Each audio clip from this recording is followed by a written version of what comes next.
Oh, hello. I can't really tell if it's my eyes that's fuzzy or my camera lens. So I've got glasses on just in case. Okay, so I've got a business venture idea.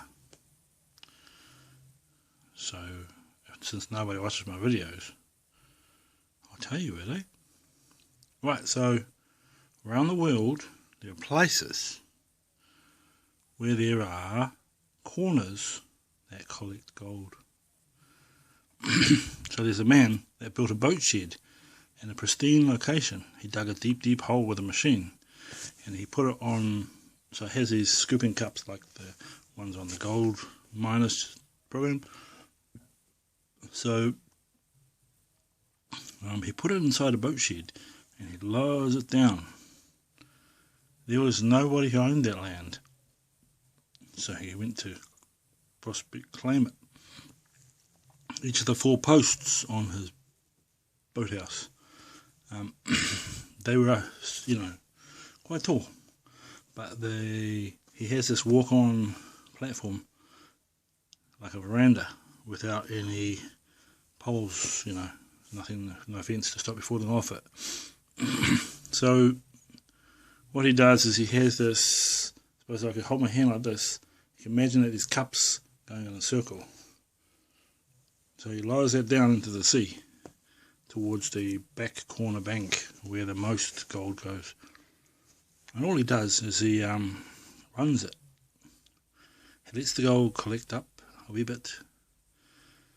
Since he found that the most gold was there, it's the likelihood that that would be the most collectible gold deposit. So gold does deposit out of the mountains. So he does do that. A man did get killed once, but they just chipped him and they come back again. You get 9 chips if you can survive the turbulence. Right? 9 lives. That's why they have the Sphinx. They haven't blown it up. It's just that it's a bit defacing, so they defaced it. So anyway, my idea was the seashells. Okay, this is a secret, and you'll probably try to buy into it. There are things called shell bars. So there's these things called cockles, or people call them clams. I know a particular town with a shell bar. And there are these sluice that are made out of aluminium type of tin, hard and portable and unfoldable. One of them's a gold sluice. So what I'd like to do is consider the cockles, the seashell. You're only allowed to get 50 a day. You can sell them back to Pick and Save, the local shopping food place. Hercules used to eat them to heal after a battle. They give you enough protein. You can sell those proteins, but you don't want to wipe out the species. So the idea is that the eggs that they sell these days, they write lies, man. They write lies. They say not caged, or maybe they're running free. Who knows? But the problem is that they have to supply eggshells for the chickens. So my father and my sister used to live with me. Well, I used to live with them, with him, and my sister. We lived on the beach. We used to have to be under a millionaire guy. We used to have to try to plough up the beach house's big field that was out the front. And the sea used to wash in all the time. The salt used to kill off a lot of the grass. But he lost his son, and so we had to search for his bones.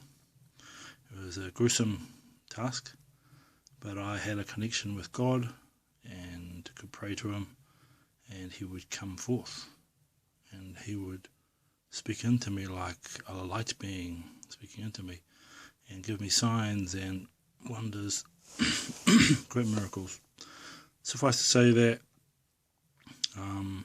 I could feel more of God when I went in certain directions, roaming and searching, till I could find where he was pointing. I knew that if it was the most tranquil, peaceful, loving place, it was God pointing that place. So now, I'm over 40, so it's different, but it's not exactly different. It's bloody the same, more or less. So what I did was grab the tree to lean on it, and God sent all the swarm of bees right to the tree that I was on.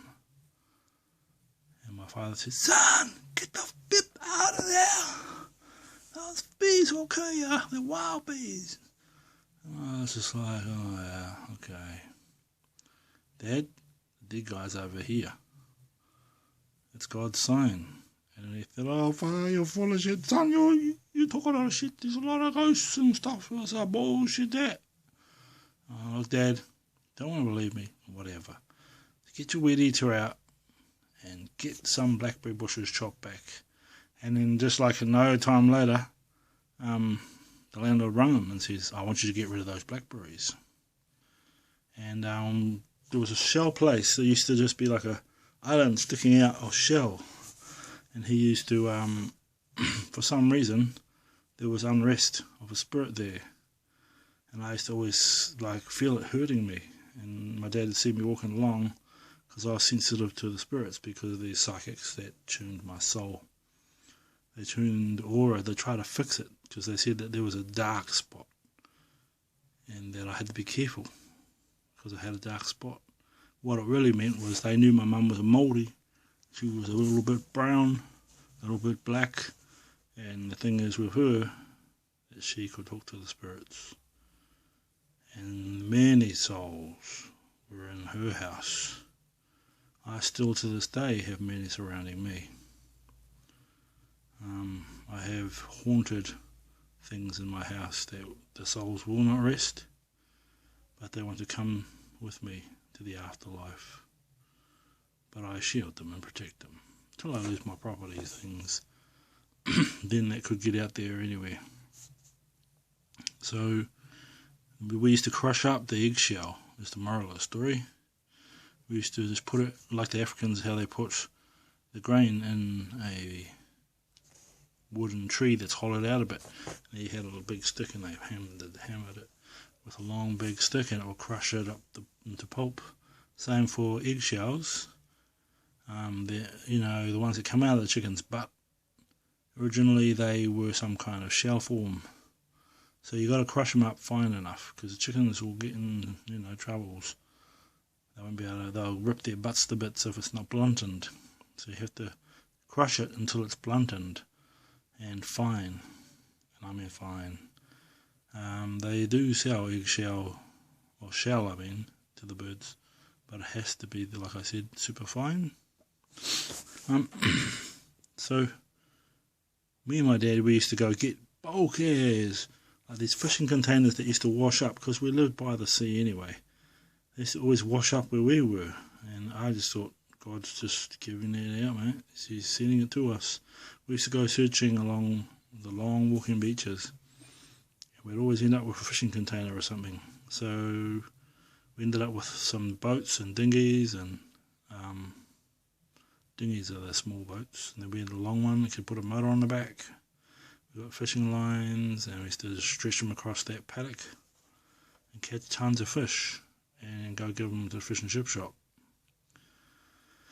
Dad said, "No, son, we will not charge them. If they don't give us money, if they want to give us money, so be it.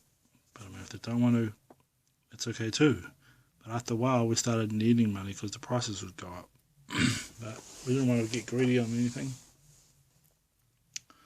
So I saw a 0800 number on the back of an eggshell dish container. So I just had no braveness to ring up and ask them, "Oh, where do you get your eggshells from? Because they're bloody thin."